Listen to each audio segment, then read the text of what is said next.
নমস্কার শ্রোতা বন্ধুরা, সুষমার গল্প বাড়িতে আপনাদের সুস্বাগতম। আমি এর আগের একটা ছোট্ট শর্টসে গীতার কটি নাম সেটা আমি জানিয়েছিলাম, বলেছিলাম। আজ আমি আলোচনা করব গীতার এই 18টি নামের মাহাত্ম্য, কেন এই নামগুলো করা হয়েছে। প্রথমে হলো গঙ্গা। এর অর্থ হলো গঙ্গায় ডুব দিয়ে চান করলে কোনো ব্যক্তি তার সকল পাপ নাশ করতে পারে, তাই সবার প্রথমে গঙ্গার নাম নেওয়া হয়। গীতা, যে ব্যক্তি গীতা পাঠ করেন সেই মুহূর্তে তার সকল পাপ নাশ হয়, তাই এখানে গীতার কথা বলা হয়েছে। সাবিত্রী, তিনি এতটাই সতী ছিলেন যে সে তার মৃত স্বামীর প্রাণ ফিরিয়ে এনেছিলেন, তাই এখানে সাবিত্রীর কথা বলা হয়েছে। সীতা, ভগবান রামের স্ত্রী মাতা সীতা। সে এতটাই পবিত্র ছিল যে রাবণ শত চেষ্টার পরেও তাকে নষ্ট করতে পারেনি, তাই সীতা নাম মহাপবিত্র বলা হয়। সত্তা, সত্তা বলতে আমাদের আত্মার কথা বলা হয়েছে। আত্মা যেমন অমর, গীতাও তেমনি অমর।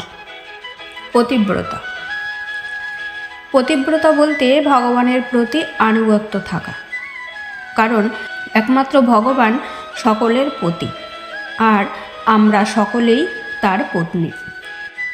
ব্রহ্মাবলী, ব্রহ্মশক্তি থেকে নির্গত যে শক্তিকে বলা হয় ব্রহ্মাবলী, যে শক্তির বিনাশ নেই। ব্রহ্মবিদ্যা, ব্রহ্মবিদ্যাকে আমরা ব্রহ্মাবলীর অনুরূপ বলতে পারি। ত্রিসন্ধ্যা, ত্রিসন্ধ্যা মানে হলো 3 কালের সমষ্টি, যথা ইহকাল, বর্তমানকাল ও পরকাল।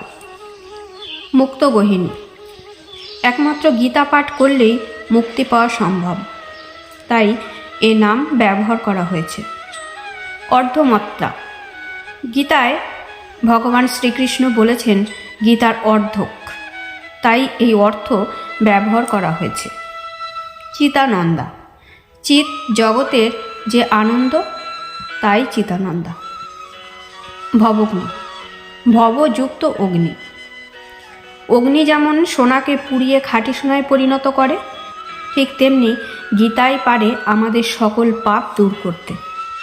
ভ্রান্তি নাশিনী, আমরা আমাদের চারপাশের জিনিস দেখে বিভ্রান্ত হই, আর একমাত্র গীতাই পারে আমাদের এই ভ্রান্তি নাশ করতে। বেদত্রয়ী, ত্রিবেদের সমন্বয়ে গঠিত শক্তি হল বেদত্রয়ী। পরনন্দা, অপরের দোষ না দেখে তার ভালো দিক দেখার মধ্যে যে আনন্দ, গীতায় তার কথাই বলা হয়েছে।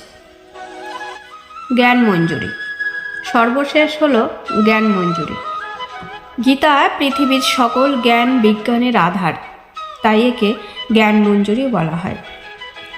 বন্ধুরা, গীতা সম্বন্ধে এই ছোট্ট প্রতিবেদনটি যদি আপনাদের ভালো লেগে থাকে তাহলে এই ছোট্ট চ্যানেলটি সাবস্ক্রাইব করে আমার পাশে থাকবেন। জয় শ্রীকৃষ্ণ।